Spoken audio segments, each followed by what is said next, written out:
À 10 jours du sommet qui aura lieu les 1er et 2 mars, et alors que les délégations, notamment françaises, ont commencé à arriver, la ville ne semble pas se précipiter pour se faire belle afin d'accueillir les illustres invités qui fouleront son sol. Loin des travaux de circonstance qui ont souvent précédé les visites des présidents français au Gabon,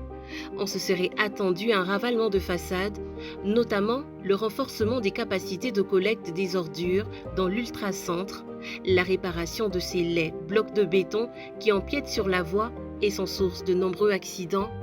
ou encore le renouvellement de la circulation verticale, au moins sur le bord de mer, pour ne citer que cela.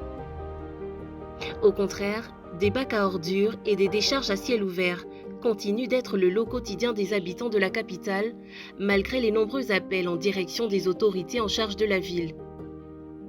Si au niveau institutionnel, le Gabon est prêt, il est difficile de croire qu'au niveau de la commune de Libreville, les enjeux soient pris à leur juste valeur, tant la ville est loin de refléter la politique environnementale des plus hautes autorités.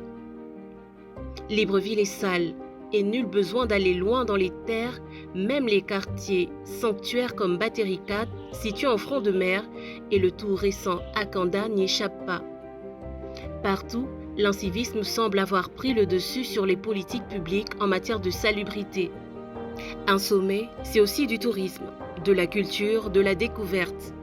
En dehors de l'arboretum Raponda Walker, qui va sans aucun doute constituer le must en termes de visite, les autorités de la ville de Libreville ne semblent pas mesurer les enjeux.